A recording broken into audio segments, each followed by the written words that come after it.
কিন্তু আল্লাহ ছোট্ট একটা অঙ্গতে এরকম কুদরত বসায় দিয়েছেন। সারা দুনিয়ার আপনাদের America, Canada, Australia, Europe, Japan, ছোট বড় সারা দুনিয়ার আই স্পেশালিস্টদের যদি এক করা হয়, ওদের যদি বলা হয় যে চক্ষু নিয়ে তোমাদের গবেষণা চলতেছে, কত দূর পর্যন্ত তোমরা পৌঁছতে পারলে, আমার মনে হয় সবাই জবাব এটাই দিবে, পারি তো দিছি, কুল কোথায় এটা আমাদের জানা। আমি আপনাদের বিদ্যাকে শ্রদ্ধা করি, কিন্তু আমরা যে যুক্তি দিই, বলেন কি জবাব দেওয়া যাবে যে ওই কুল কোথায়? এতটুকু ছোট্ট একটা জায়গায় 13 কোটি ক্যামেরা যে আল্লাহ ফিট করলেন,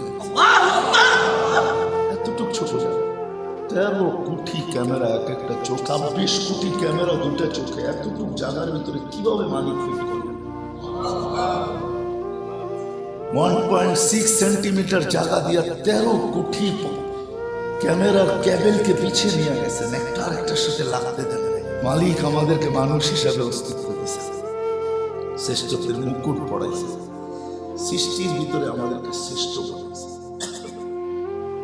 সুন্দর বানাইছে, সমগ্র সৃষ্টিকে আমাদের অধীন করছে, ফেরেশতা পর্যন্ত আমাদের সেবায় নিয়োজিত যে আমাদেরকে পরিচালনা।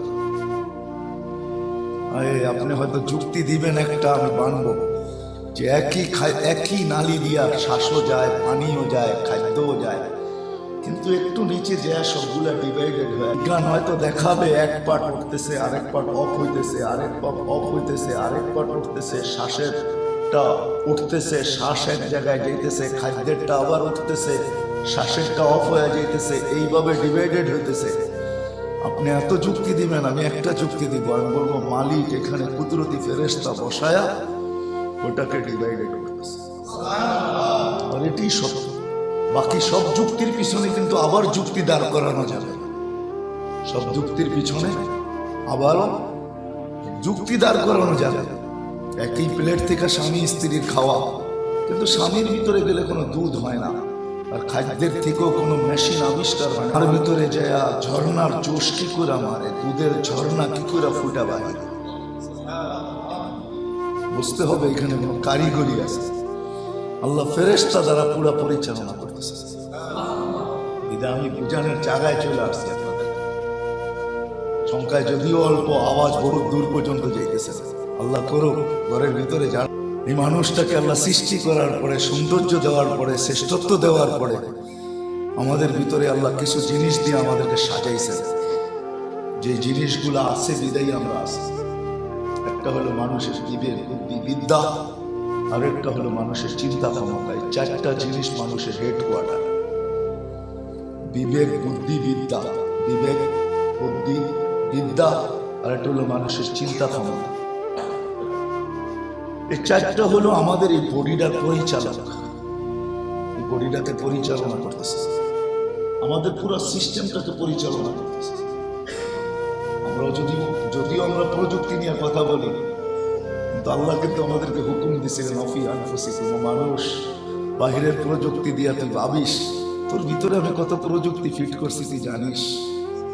কিন্তু কোনোদিন ভাইবা দেখলি তো 100 কোটি প্রযুক্তি তোর ভিতরে ফিট করা মানুষ, তুই তো একদিনও ভাবলি না যে তোর ভিতরে কত 100 কোটি প্রযুক্তি ফিট করছি আমি।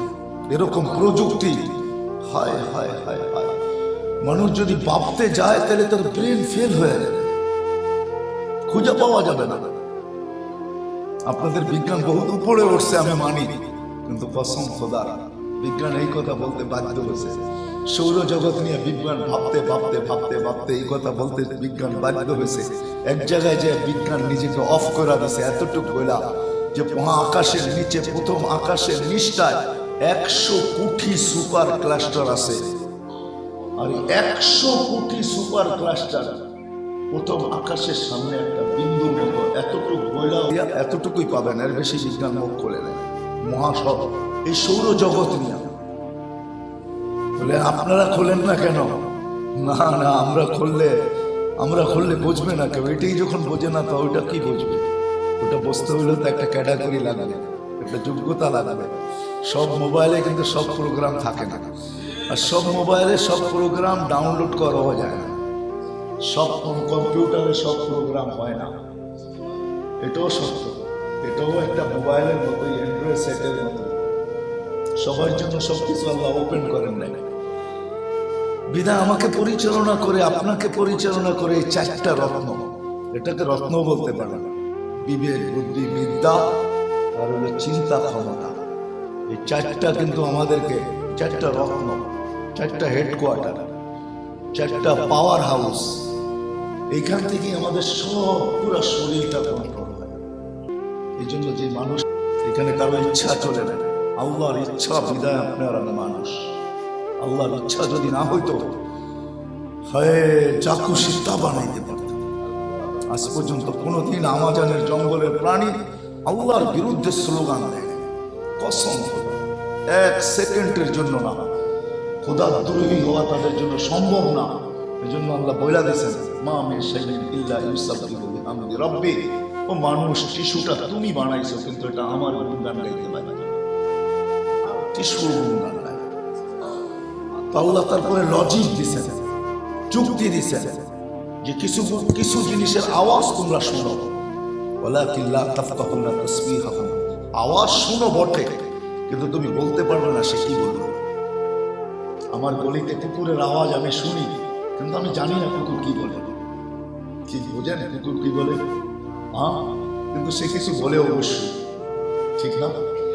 এটা তো আমাদের বিবেক বলে সে কিছু অবশ্যই বলে, সে কিছু বলে। আল্লাহ বলে আওয়াজ শোনো, কিন্তু তুমি বুঝবে না। আর কিছু এরকম আছে তুমি আওয়াজই শোনো না। এটাই সত্য। আল্লাহ রসুল প্রমাণ করছেন, সাহাবাদের সামনে পাথর হাতে নিয়ে কান বলছে, কান পাইতা শোনো তো কি বলে। তো সাহাবা, বুখারী শরীফে আছে, খানা হাতে নিয়ে বলছে, কান পাইতা শোনো তো কি বলে। বলছি, ইয়া রাসূলুল্লাহ, খানা প্রস্তুত। আল্লাহ রসুল প্রমাণ করে দেখাচ্ছে, আমাদেরকে বুঝাইতে চেষ্টা করছে। তসবিহ সবাই, এই জন্য সমগ্র সৃষ্টি আল্লাহর গুণগান গাইতে বাধ্য। হায়, হারায় গেছে তো মানুষই হারায় গেছে, হারায় গেছে। আমাদের গ্রাম্য প্রবাদ বাক্য আছে, শখের পিঠা মধ্যখানে কাঁচা। আপনাদের দেশে আছে এরকম প্রবাদ বাক্য, শখের পিঠা মধ্যখানে কাঁচা। আল্লাহ এই জন্য চিৎকার দিতেছে, কোরআন চিৎকার দিতেছে, ইয়া আইয়ুহাল ইনসান মা গাররাকা বিরাব্বিকাল কারীম। ও মানুষ, তুই কি করে আমাকে ভুললি?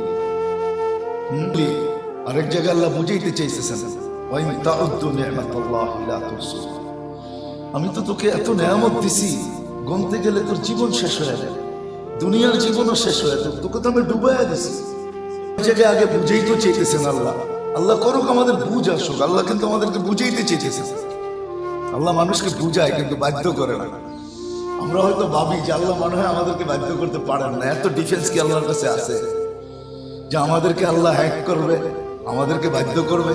না না না, আল্লাহ বুঝাইতে চেয়েছেন, না আমি তোমাকে বাধ্য করবো না, কেন আমি তোমাকে সীমা রেখা দিছি। যাকে সীমা রেখা দেওয়া হয় তাকে বাধ্য করা সমুচিত না, এটা কোনো যুক্তিসঙ্গত না। কেননা তুমি সীমায় আসতে দেরি, তোমাকে তো আমি উঠাইতে দেরি করবো না। বিদে আমি এত তাড়াতাড়ি করবো কেন, তোমাকে বাধ্য করবো কেন? আমি অপেক্ষায় আছি, না বেরুন কাইফা তা'মালুন, আমি দেখতেছি তুমি করো কি। সীমা রেখায় যেদিন পা দিবে, ওদিন তোমার উপরে আমার থাবা আসবে। ইন্না বাতশা রাব্বিকা লাশাদীদ, আমার থাবা বড় কঠিন হবে।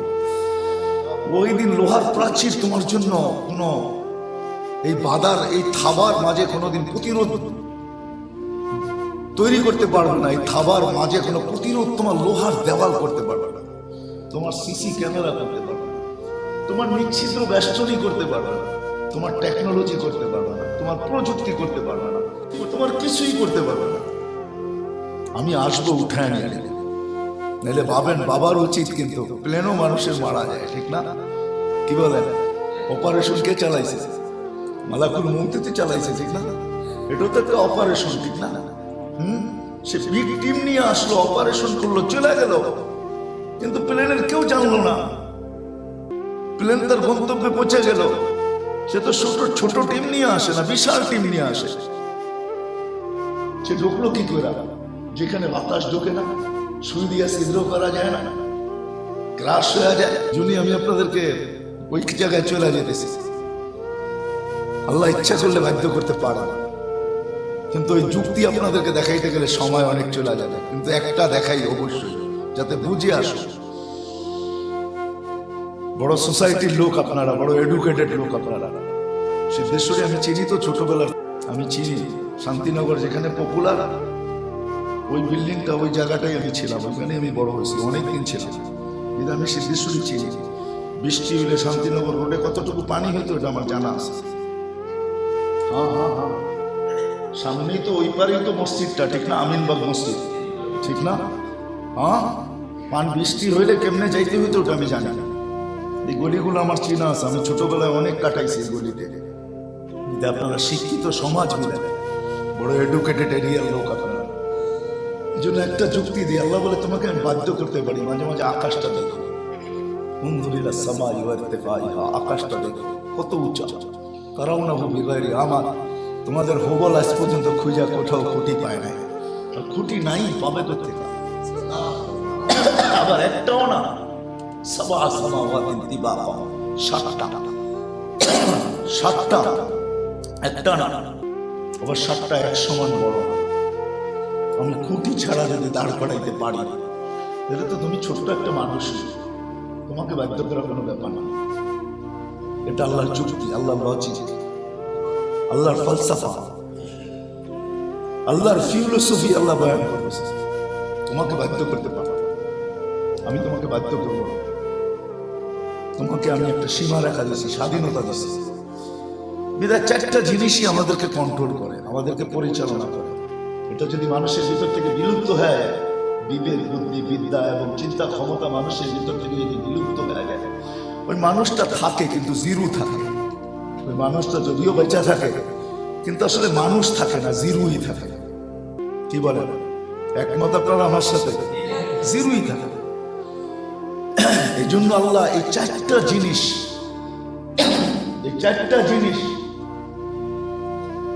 চারটা জিনিসকে মানুষ কন্ট্রোল করো, তাহলে মানুষ যেরকম ক্ষতি সাধিত হয়, তার লাইফটা যেরকম উজাড় হয়ে যায়, উজাড় বুঝে যায়, তার লাইফটা বিনষ্ট হয়ে যায়। ঠিক তার দ্বারা সমাজটাও বিনষ্ট হয়ে যায়, তার দ্বারা সমাজটাও কি হয়ে যায়, তার দ্বারা সমাজটাও বিনষ্ট হয়ে যায়, তারা মানুষ সমাজটাও উজাড় হয়ে যায়। যদি চারটা সহিভাবে ব্যবহার না, নবীরা এসা মানুষকে এটাই বুঝায়। মানুষ তোমার বিবেক, বুদ্ধি, বিদ্যা, তোমার চিন্তা ক্ষমতা, এটাকে সঠিক জায়গায় ব্যবহার করো। কেননা লাইফটা বড় ছোট, আর আল্লাহ এটা দিচ্ছেন এনজয় করে। লাইফটা বড় ছোট, 60-70 বছর। কিন্তু আজকে এনজয়ের যে থিওরি আমাদের বাবা উচিত ছিল, যিনি আমাকে লাইফ দিচ্ছেন, যিনি আমাকে অস্তিত্ব দিচ্ছেন, যিনি আমাকে জীবন দিচ্ছেন, যিনি আমাকে এত সুন্দর করে বানাইলেন, এত টেকনোলজি আমার ভিতরে করলেন, এত প্রযুক্তি যিনি আমার ভিতরে লাগাইলেন, সমস্ত প্রযুক্তি তো আমাদের প্রযুক্তি দ্বারাই অস্তিত্ব, ঠিক না? কি বলেন, মনে বুঝাইতে পারিনি? সব প্রযুক্তি তো আমার এই প্রযুক্তির দ্বারাই অস্তিত্বে আসছে, এমনই তো না? আমার এই প্রযুক্তির বাহিরে সব প্রযুক্তির অস্তিত্ব, আমার এই ব্রেনের দ্বারাই তো সমস্ত প্রযুক্তি অস্তিত্বে আসছে। তো আল্লাহই দিচ্ছেন, ঠিক না? কি বলেন, না আল্লাহ দেন নাই? হ্যাঁ, আমাদের ব্রেনটাকে যে আল্লাহ যে সুতাটা দিয়া পেঁচাইছেন, মগজটাকে, এই সুতাটাও তো আল্লাহ 5 লক্ষ কিলোমিটার বানাইছে। আপনি বিজ্ঞানকে জিজ্ঞাসা করেন, এখান থেকে চাঁদে নিয়ে যাওয়া যাবে, আবার চাঁদের থেকে আইসা এখানে গিরা দেওয়া যাবে। 2,40,000 কিলোমিটার দূরে হলো চাঁদ। তো আপনার মাথার ব্রেনটা ছোট্ট মগজ হোক আর বড় মগজ হোক, এটাকে যে আল্লাহ সুতা দ্বারা পেঁচাইছেন, সুতাটা 5 লক্ষ কিলোমিটার। ওটার ভিতরে কি রাখা আছে আপনি জানেন না, আমি জানি না। মাত্র তো সবচেয়ে বড় বিজ্ঞানীর মাত্র 15% বলছে। কয় পার্সেন্ট? এটাই তো আপনার উক্তি চুক্তি, ঠিক না? এটাই তো আপনারা বলেন 15%। তাহলে বোঝা গেল ওরও 85% অফ আছে। কত? 85% কি আছে? অফ আছে। আর আপনারা আমার অত 2-1% বলছে, 5%, 95% তো অফ আছে। বিদায় মেরে দোস্ত, আমি এটা ভাবা উচিত না যে আমাকে আমার পরিচালনা করার জন্য আল্লাহ আমার বিবেক, বুদ্ধি, বিদ্যা, চিন্তা ক্ষমতার উপরে ছেড়ে দিয়েছেন, এমন নয়। যিনি আমাকে অস্তিত্ব দিলেন, যিনি আমাকে জীবন দিলেন, যিনি আমাকে 24 ঘন্টা সুরক্ষিত করে। আমি আপনাদেরকে হাদিস দিতেছি, আল্লাহ বলে আযকুরুকা ওয়ালাউ তানসানি, 24 ঘন্টা মানুষ তোকে আমি সুরক্ষিত করি, যদিও তুই 24 ঘন্টা আমাকে দূরে থাকিস। তারপরে আল্লাহ মানুষকে বুঝাইতে চেষ্টা করছে, লাউলা আযকুর, আমি যদি 24 ঘন্টা তোকে সুরক্ষিত না করি, শুন লাবতালা আতিল আরদু ফি বাতনিহা, জমিন তোকে পেটে নিতে দ্বিধা করবে না, সময় নেবে না। লা আগরাকাতিল বাহরু ফি কারিহা, সমুদ্র তোকে তলদেশে নিতে সময় নেবে না, দ্বিধা করবে না। লা আহলাকাতিল মালাইকা, ফেরেশতা তোকে ধ্বংস করতে দ্বিধা করবে না, সময়ও নেবে না। দুনিয়ায় এরকম ছড়ানো ছিটানো হাজারো নিদর্শন রাখা। ডেড সি দেখা আসেন, এখনো জর্ডানে রাখা আছে, ঠিক না? ডেড সি জর্ডানে না, না জর্ডানে না, জর্ডা 100 কিলোমিটার লম্বা। দেখা আসেন ডেড সি দেখা আসেন, তার পাশে ওই জায়গা দেখা আসেন, লূত আলাইহিস সালামের যে জায়গা দেখা আসেন, আল্লাহ কিভাবে ধ্বংস করছে দেখা আসেন। 10 কিলোমিটারের বাগান কিভাবে কয়লা হয়ে পড়ে আছে, ইয়ামানে আছে, সনার থেকে মাত্র 35 কিলো দূরে। যান ওই ড্যাম দেখা আসেন, যে ড্যামের প্রশংসা আল্লাহ নিজে করছেন, জান্নাতানি আন ইয়ামিনিন ওয়া জান্নাতানি আন শিমাল, 2 জান্নাত ডাইনে 2 জান্নাত বামে।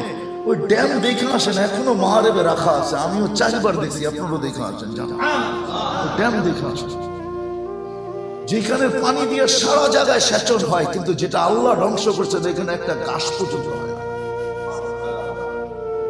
যে এগ্রিকালচারের প্রশংসা আল্লাহ নিজে করছেন, বালদাতুন তাইয়্যিবাতুন রাব্বুন গফুর, এগ্রিকালচারের প্রশংসা আল্লাহ নিজে করছেন। আমি দেখে আসছি, আপনি দেখে আসেন। যান মাথার টাচা এখনো রাখা আছে, মাথার খুলিটা এখনো রাখা আছে। 6 ফিটের মানুষ এইদিকে একটা দাঁড়াইলে ওইদিকে দাঁড়াইলে মাথার উপর দিয়ে দেখা যাবে না, এত বড় মাথা টাচা। যান আপনিও দেখে আসেন, হাজারো ধ্বংস স্তূপ করে আসে দুনিয়া, ঠিক না? না নাই? হ্যাঁ, হাজারো ঐতিহ্য রাখা আছে, ঠিক না? কি বলেন? আহসান মঞ্জিল আছে, কিন্তু নবাব আহসানুল্লাহ না, এটাই সত্য। লালবাগ কিলা আছে, মালিক নাই, এটাই সত্য। রাজবাড়ি আছে, কিন্তু রাজা নাই, এটাই সত্য। কি বলেন? স্বপ্নপুরী আছে, কিন্তু বানানে ওয়ালা নাই, এটাই সত্য। ঠিক আছে না? হ্যাঁ হ্যাঁ, তাজমহল আছে, কিন্তু বাদশাহ শাহজাহান নাই, এটাই সত্য। একদিন আপনার আমিও থাকবো না, এটাই সত্য। কিন্তু আমার ছোট্ট ঝুপড়িটা, ছোট্ট ফ্ল্যাটটা পুরা থাকবে, এটা থাকবে, এটাই সত্য। এই জন্য আল্লাহ মানুষকে বুঝাইতে চাইছেন, মানুষ যদি তুমি ছোট্ট লাইফটা দিয়ে এনজয় করতে চাও, আপনারা রাগ হয় না, কিন্তু আমি আপনাদের উক্তি যুক্তিতে তেমন বিশ্বাসী না। মিডিয়ারাও আমার উপরে রাগ হইতে পারে, আমি থিওরিতে বিশ্বাসী না, আমি তো প্র্যাকটিক্যালি বিশ্বাসী। আমার এখানে হাজারো কান্না আছে আপনার আমেরিকার মানুষ। দুনিয়ার কোনো উন্নত বিশ্ব নাই আল্লাহ যেখানে আমার পা ফালায় না, আমার পাও না করছে। এরকম কোনো মহাদেশ নাই যেখানে আমার জুতার দাগ না আছে। হাদিসে নেয়ামত বলতেছি, কেউ যদি ভাবেন অহংকার করতেছি, এখানে 2টা জিনিস সেভ করা আছে। একটা, আমরা ভাবি যে লাইফ স্টাইল যত উন্নত হবে তত মনে হয় আমরা আপডেট, তত মনে হয় আমরা সুখী হব। হ্যাঁ থাকতো তাহলে বাংলা কোনো কবি এই প্রবাদ বাক্য কোনোদিন আবিষ্কার করতেন না, পুণ্যে আনে সুখ। এই কথা কোনোদিন বলতেন, পুণ্যে আনে, পরিশ্রমে দন আনে, পুণ্যে আনে সুখ। আলস্য লাইফ উন্নত হইলে যে সুখ হবে এমন না, বা লাইফ স্টাইল চেঞ্জ হইলেই যে লাইফ হবে এমন না। আজকে মানুষ দ্বারা যতটুকু আঘাত প্রাপ্ত, খোদার কসম আমাদের সুন্দরবনের প্রাণী দ্বারা আমরা এতটুকু আঘাত প্রাপ্ত।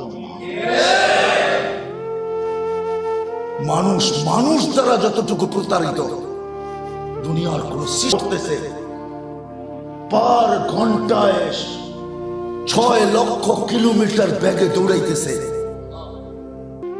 কিন্তু সূর্য আজ পর্যন্ত চুল বরাবর আমাদের সাথে প্রতারণা করে না। চুল বরাবর করে, কোনো সৃষ্টি করে নাই, কোনো মৌসুম করে নাই। যদিও আমরা বলি শীতের দিনে শীত নাই, এটা হয়তো আমিই করছি, যার কারণে শীতের দিনে শীত। আমি না করলে শীতের দিনে শীত অবশ্যই। মৌসুম বোঝেন তো, ঋতুর জায়গায় থাকতো।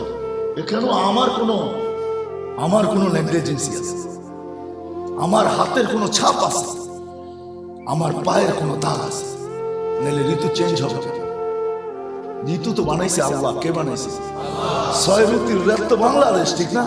দুনিয়ায় কোথাও 6 ঋতু নেই, ঋতু 4টা। 6 ঋতুর দেশ তো বাংলাদেশ। ঋতু যদি চেঞ্জ হয়ে থাকে তাহলে বুঝতে হবে এখানে আমার হাত আছে, আমার পায়ের কোনো অবস্থা আছে, যার কারণে ঋতু চেঞ্জ হয়ে গেছে। কোন সৃষ্টি মানুষের সাথে কোনোদিন প্রতারণা করে না। মানুষ মানুষের সাথে যতটুকু করতেছে, মানুষ দ্বারা মানুষ যতটুকু অতিষ্ঠ, কোন সৃষ্টি দ্বারা মানুষ এতটুকু অতিষ্ঠ। আরো অনেক শব্দ আমি বলতে পারি আপনাদেরকে, কিন্তু বলবো না। আপনারাই ভাইবা না, শিক্ষিত সমাজ, 2-1টা বললেই বোঝানো যায়। পুরো হাড়িতে বাদ তো দেখে না, একটা টিপলেই বলে হয়ে গেছে। কিন্তু 2-1টা ইঙ্গিতই আপনাদেরকে দিতেছি। এই জন্য আল্লাহ রসুল, আল্লাহ চায় আমাদের এই ছোট্ট জীবনটা যেন আমরা এনজয় করি। আমরা যেন এটা দিয়ে এনজয় করি, আমাদের এটা যেন লাইফ হয়, ছোট্ট জীবনটা। এরপরে যেটা আসতেছে চিরদিনের জন্য আমাদেরকে চলে যেতে হবে, থাকার সুযোগ এখানে কারো নাই। ঐতিহ্যগুলা পড়া থাকবে, এটাই দুনিয়ার রীতি আর নীতি। মৃত্যুর ব্যাপারে কারো কোনো মতানৈক্য নাই। আদর্শ দুনিয়াতে হাজারো কুঠি থাকতে পারে, কিন্তু মৃত্যু সত্য, এটা সবাই একমত। যদিও মৃত্যু জিনিসটা কি এটা নিয়ে মতানৈক্য আছে, কিন্তু মৃত্যু নিয়ে কোনো মতানৈক্য নাই। মৃত্যু জিনিসটা কি এটা নিয়ে কিন্তু মতানৈক্য আছে। মোবাইলে সার্চ দিলে আপনি পাবেন এটা নিয়ে কত মতানৈক্য, 200-র উপরে মতানৈক্যতা আছে। এটা আমি মানি, থাকতে পারে, কিন্তু মৃত্যু যে সত্য এটা নিয়ে কোনো মতানৈক্য। সারা দুনিয়া একমত এটা নিয়ে, হাজারো কোটি মতবাদ। এমনকি যে আল্লাহকে না মানে তাকেও মৃত্যু মানতে হয়, যদিও যতদিন চাপায় জোর থাকে ততদিন না মানে, কিন্তু যখন দুয়ারে চলে আসে তখন সে মানতে বাধ্য, তখন সে মুখ থুবড়ায় পড়তে মুখে ফেরেশতাদের হাতে দিয়া দিতে বাধ্য। তখন আর তার কোনো উক্তি যুক্তি চলে না। মৃত্যু একটা শক্ত জিনিস, চলে যেতে হবে। এরপরে জীবনটাও শক্ত। বিদায় আসলে আমাদের বাবা উচিত ছিল, আমরা এডুকেটেড বিদায়, শিক্ষিত বিদায়, ব্রেনিয়ান বিদায়, আমাদের বিবেক বুদ্ধি বিদ্যা চিন্তা ক্ষমতা অন্যান্য সমাজের চেয়ে অনেক উন্নত বিদায়। আমাদের বাবা উচিত ছিল যে যিনি আমাকে অস্তিত্ব দিলেন, যিনি আমাকে লাইফ দিলেন, যিনি আমাকে জীবন দিলেন, উনি আমার এই লাইফটা কোথায় রাখছেন, কোন জিনিসের ভিতরে আমার এই লাইফটা রাখছেন যেটা লাইফটা সুন্দর হবে। আজকে তো আমরা আমাদের যুক্তির পিছনে চলতেছি, আমাদের শিক্ষা দীক্ষার পিছনে চলতেছি, আর লাইফের জন্য দৌড়াইতেছি। আসলে মনে হয় না এখানে কে হাত উঠে দেখাইতে পারবেন যে আই এম ভেরি হ্যাপি। মনে হয় না একজন হাত উঠে দেখাইতে পারবেন যে আমি বড় হ্যাপি। কি বলা যাবে? রাত হয় না, পায়ে হাত।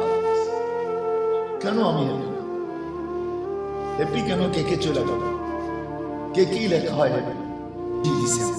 অস্তিত্বটা যিনি আমাকে দিয়েছেন, এত বড় প্রযুক্তির ভান্ডার যিনি আমাকে বানাইলেন, এত টেকনোলজি যিনি আমার ভিতরে ফিট করলেন, হয় একটা জিনিস নিয়ে বোঝেন না।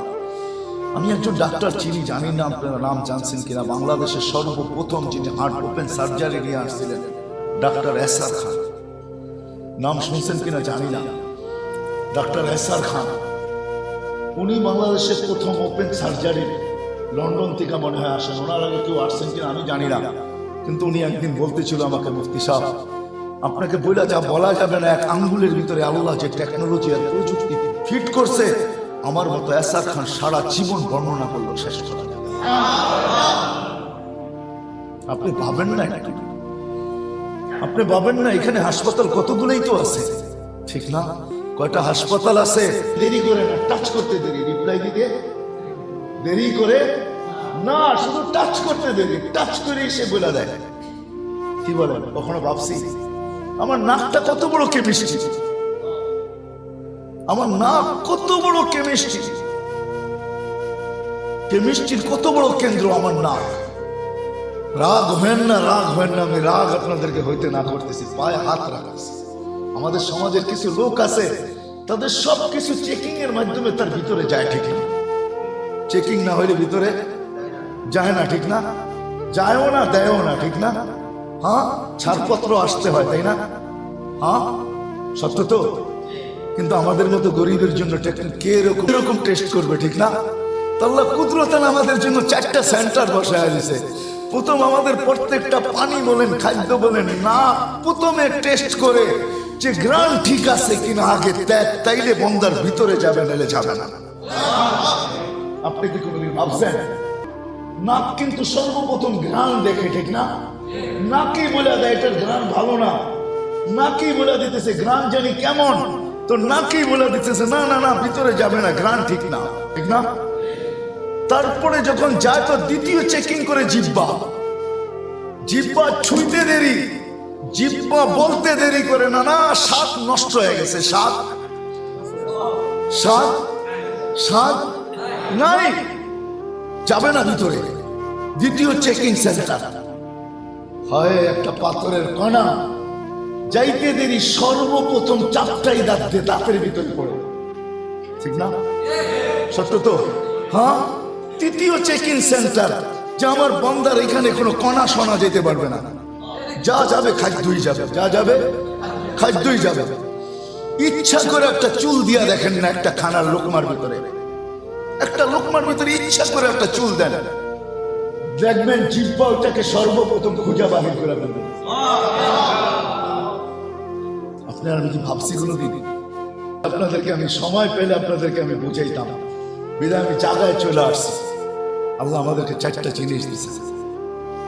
এই 4টা যদি সঠিক ব্যবহার আমরা না করলাম, সঠিকভাবে ব্যবহৃত না হইল, তাহলে আজকে যেরকম আমাদের কাছে সব আছে, আমি আপনাদের ঘরের ভিতরে জায়গা দেখতে চাইতেছি না, তাকায় দেখতে চাইতেছি না, কিন্তু চেহারায়, এলাকায়, চাল চলন, উঠা বসা, এটাই বলে আমাদের জীবনে স্বাচ্ছন্দ্য আনার জন্য যত ধরনের প্রসাধনী দরকার, যত ধরনের জিনিস দরকার, সব কিন্তু নাই। তো আমাদের লাইফ নাই, কেন নাই?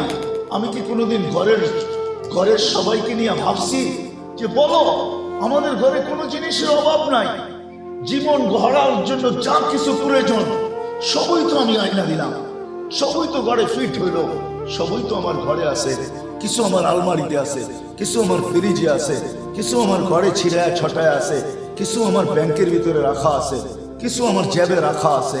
হ্যাঁ, যা থাকুক আর না থাকুক, একটা মাস্টার কার্ড তো আমার জ্যাবে আছে, একটা ক্রেডিট কার্ড তো আমার জ্যাবে আছে, পাঞ্চ করতে দেরি, পাইতে দেরি হয় না, সবই তো আমার কাছে আছে। চলো আমরা মিলা ভাবি, তারপর আমাদের জীবনে লাইফ নাই কেন? কেন আমাদের জীবন জীবন না? কেন আমাদের জীবন জীবন না? রাগ হয় না। আমাদের উন্নত পরিবেশের মানুষ যতটুকু নিজের জীবন নিয়ে অতিষ্ঠ, কসম খোদার বস্তির মানুষ তার জীবন নিয়ে এতটুকু অতিষ্ঠ না। রাগ হয় না, আপনাদের পায়ে হাত দিয়া বলে। দুনিয়ার একটা দেশ, যদিও আপনি বলবেন সুইজারল্যান্ড আমি গেছি, এই জন্য আমি বলতেছি, কল করতে পারি, এতটুকু সভ্য যারা ডাইরেক্ট ফোন করে না। হয়তো হতে পারে আপনি কোনো বিজি আছেন, কোনো কাজে আছেন, এখন রিসিভ করতে পারবেন না, আর এটা সমচীন না, এটা ইসলামের শিক্ষাই ছিল। কারো বাড়িতে জায়গা অনুমতি না, হট করে ঢুকে যাবো না, অনুমতি দিলে ঢোকো, এলে খুশি দিলে ফিরা চলে আসো, এটাই কোরআন শিখেছে। এটা মোবাইলের বেলায় ক্ষেত্রতেও চলে।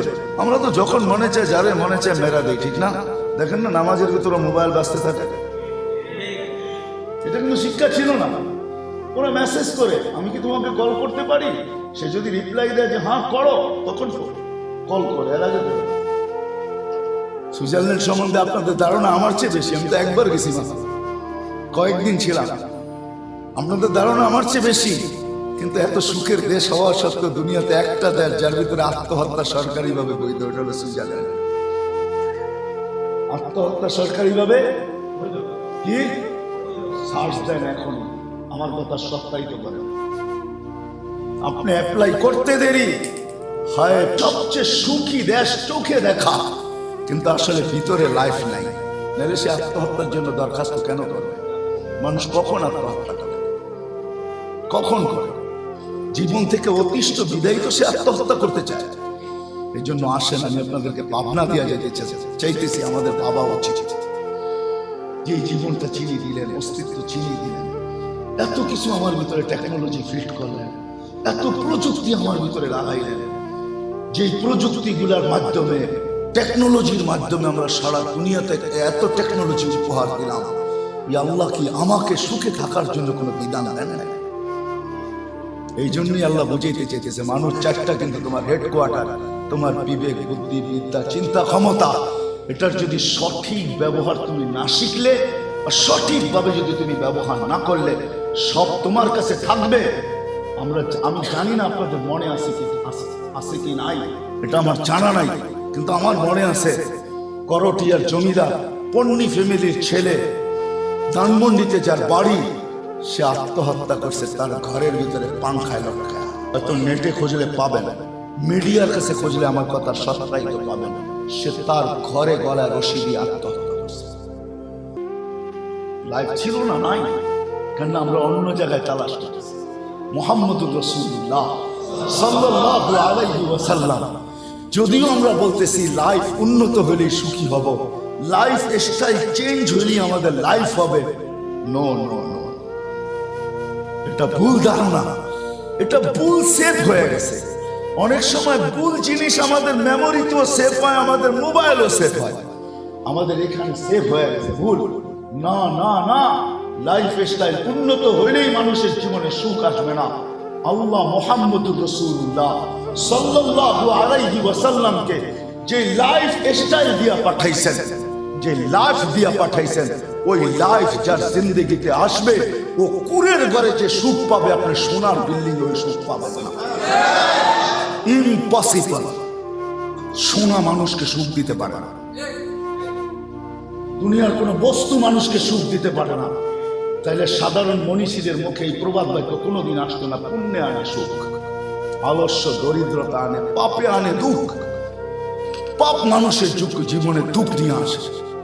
এই জন্য মেরে দোস্ত, কথা কিন্তু শেষ, যদি বুঝে আসা থাকে, আপনারা শিক্ষিত সমাজ তালাশ করে চেঞ্জ করতে চেষ্টা করেন, যে না আল্লাহ আমি লাইফ চাই, যতটুকু জীবন পাই চাচ্ছি আমি একটা সুন্দর লাইফ চাই। কথা বলছি, আমি আমেরিকার কোন এক এয়ারপোর্ট থেকে বাহির হয়েছিলাম, আমি পাশে এক বৃদ্ধা মহিলাকে কাঁদতে দেখছি। আমি জিজ্ঞেস করলাম, তুমি কাঁদো কেন? আমার চোখে পড়ে নাই, তো সে আমাকে দেখাইছে, ওই যে দেখে। তা আমি দেখতেছি এক মুসলমান সন্তান, দাড়ি টুপিওয়ালা, হয় তার মাকে হুইল চেয়ার থেকে কোলে করে উঠায় গাড়িতে বসাইছে, আর এক ইংরেজ মহিলা দূরে বসে বসে কাঁদতেছে। তা আমি বললাম, সে আমাকে দেখাইছে, দেখ সন্তান মাকে কিভাবে কোলে করে উঠায় বাচ্চার মতো গাড়িতে বসায়, আমার সন্তান কোথায় হারায় গেছে আমি জানি না। আমাদের জীবনটা জীবন, আমরা লাইফের এনজয়, এটার নাম এনজয় না, যেটাকে আমরা এনজয় মনে করি, এটার নাম এনজয় না। এটা থিওরি না। আমার জীবন আমি কাটাবো, যেমন খুশি তেমন কাটাবো, এটা কোনো থিওরি না। আমার জীবন আমি কাটাবো, যেমন খুশি তেমন কাটাবো, এটা কোনো সহি সুস্থ ব্রেনের থিওরি না। আপনি আমাকে বুঝাইতে পারবেন না, এটা কোনো সুস্থ ব্রেনের কি না। হ্যাঁ, কোন সুস্থ শিক্ষিতর থিওরি না। শিক্ষা যদি আলো হয়, তাহলে এটা কোনো থিওরি, শিক্ষিত মানুষের থিওরি হইতে পারে। আমার জীবন আমি কাটাবো, যেমন খুশি তেমন কাটাবো, এটা কোনোদিন হইতে পারে না। যদি একজন মানুষ এটাকে বলে যে শিক্ষা আলো, তাহলে আমাকে বুঝাইতে পারবে না যে এটা কোন শিক্ষিত লোকের থিওরি হলো, তার কাছে কিসের শিক্ষা। আমার জীবন আমি কাটাবো, যেমন খুশি তেমন কাটাবো। কে বলছে তোমার জীবন এটা তোমার? আপনি কোত্থেকে উদ্ঘাটন করলেন? যদি তোমার থিওরি তোমার হইতো, তাহলে প্রত্যেক শ্বাসে ফেরেশতা অনুমতি নিত না। আমরা শ্বাস ছাড়ি আর নেই, ফেরেশতা অনুমতি নেয়। আনসে কাউ আত্রুক, আল্লাহ টানছে ছাড়তে দিব, ছাড়ছে টানতে দিব। 1,60,000 বার প্রতিবার বলে উত্রুক ওয়ালি আবদি আজাল, ছেড়া দে, আমার বান্দার জন্য সীমা রেখা দেওয়া আছে। যেদিন সীমা রেখায় পা দিবে, তোকে হুকুম দিব, টানবেও ছাড়তে দিবি না, ছাড়বে টানতে দিবি না। আপনি কোত্থেকে পাইলেন এই থিওরি? আমার জীবন আমার জীবন আমি কাটাবো, যেমন খুশি তেমন কাটাবো, এটা কোনো সুস্থ মস্তিষ্কের কথা হতে পারে না। আমি মানি না। আপনি আমাকে কোনো যুক্তি দিয়ে বুঝাইতে পারবেন না। এই জন্য আসেন, আপনাদের পায়ে হাত রেখা পড়ে আমরা এই মজমাই যদি আজকে থেকে চিন্তা করে যেন আমরা ভাবতে শুরু করব, আমরা আলোচনা করতে শুরু করব, আমরা চেঞ্জ করতে শুরু করব। এই থিওরি যে ভুল, এটা চেঞ্জ করতে শুরু। আমরা এই সমাজেই বাস করি, আমরা কোনো আকাশ থেকে আসি না আবার আকাশে চলে যাই না। আমরা এই সমাজে জানি, এই সমাজে হাজারো কান্না মোবাইলের মাধ্যমে আমাদেরকে ব্যক্ত করে, মাঝে মাঝে দেখলে ব্যক্ত করে। রাগ হয় না, আমি আমেরিকাতে আমার দেশের মানুষকে দেখছি, বৃদ্ধ মানুষ হাত ধরে চোখের পানি ঝরায় বসে হুজুর দোয়া করেন। কেন বাবা, চোখে পানি কেন আপনার? বসে এই বয়সে আমার ছেলের ঘরে আমাকে চাকর হইতে হবে, আমার জানা ছিল না। আমার ছেলে তো আমাকে গ্রিন কার্ড দিয়ে নিয়ে আসছে রিটায়ারমেন্টের পরে, কিন্তু আমি যে চাকর হিসাবে আসছি এটা আমার জানা ছিল না। আমার বউ যে চাকরানি হিসাবে আসছে এটা আমার জানা ছিল না। কেননা ছেলে সকালবেলা জবে চলে যায়, তার স্ত্রীও কাজে চলে যায়, পুরা ঘরটাকে আমাদের সামলাইতে হয়। কেননা আমরা যদি না সামাই দিচ্ছি, চিলড্রেন কেয়ারে দিতে হবে। এত টাকা গণবে কোত্থেকে চিলড্রেন কেয়ারে বাচ্চা দিয়া? সত্য তো? গণবে কোথায় এত টাকা চিলড্রেন কেয়ারে দিয়া? আমাদেরকে নিয়ে আসছে বাচ্চাগুলো সামলানোর জন্য, ঘরটাকে দেখার জন্য। ওরা বিকালবেলা ফিরে আসবে, আমি বাজার করব, আমার স্ত্রী চাকরানির মতো পাক করবে। আমাদের কি এখন এই বয়স আছে বাবা?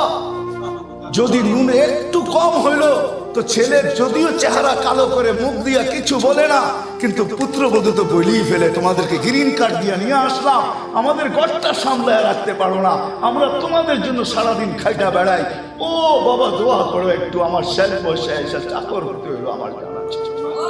এই কান্না আমার এখানে সেভ করা আছে। কান্না রাগ হয় না, ট্র্যাপ দিয়ে আনা যায়, আমার এখান থেকে যদি আনা যায় তো তাহলে আমি ছেড়া দিয়ে দেখায় দিতাম, পর্দায় দেখায় দিতাম কত কান্না এখানে রাখা আছে। আপনাদের পায়ে হাত রেখা আসে, আজকের থেকে আমরা ভাববো তো, চিন্তা করবো তো, ওই আদর্শ নিয়ে মোহাম্মদুর রাসূলুল্লাহ ওই লাইফ স্টাইল নিয়ে আসছে, ওই লাইফ নিয়ে আসছে, ১৬ লক্ষ মডেল তার করে দেখা যাচ্ছে। আমরা ভাবি আমরা বড় এডুকেটেড, আমরা বড় পয়সাওয়ালা। আব্দুর রহমান ইবনে আউফ রাদিয়াল্লাহু তাআলা আনহু যখন মারা যায়, তখন ওনার প্রপার্টি না, ওনার ক্যাশ টাকা ছিল ৪৭ লক্ষ কোটি টাকা। আপনার বাংলাদেশের বাজেট কয় টাকা হয়? কয় টাকা? গত বছর বাজেট হয়েছে ৬ লক্ষ কোটি টাকা। আপনার দেশের কত বছরের বাজেট টাকায় দেখেন। বাকি প্রপার্টি বাদ দিলে থেকে বড় মডেল আছে, একটা লাইফ দিছেন, যে লাইফ পায়া সাহাবায়ে কেরাম খুশি হয়েছে। শুধু সাহাবা খুশি হয় নাই, ওই লাইফের উপরে যারা উঠছেন, জীবনের উপরে উঠছেন, ওরা জীবনে শুধু এনজয় করে নাই, মালিককে পর্যন্ত খুশি করছেন। মালিক রাদিয়াল্লাহু তাআলা আনহু ওয়া রাদু আন বলতে বাধ্য হয়েছে।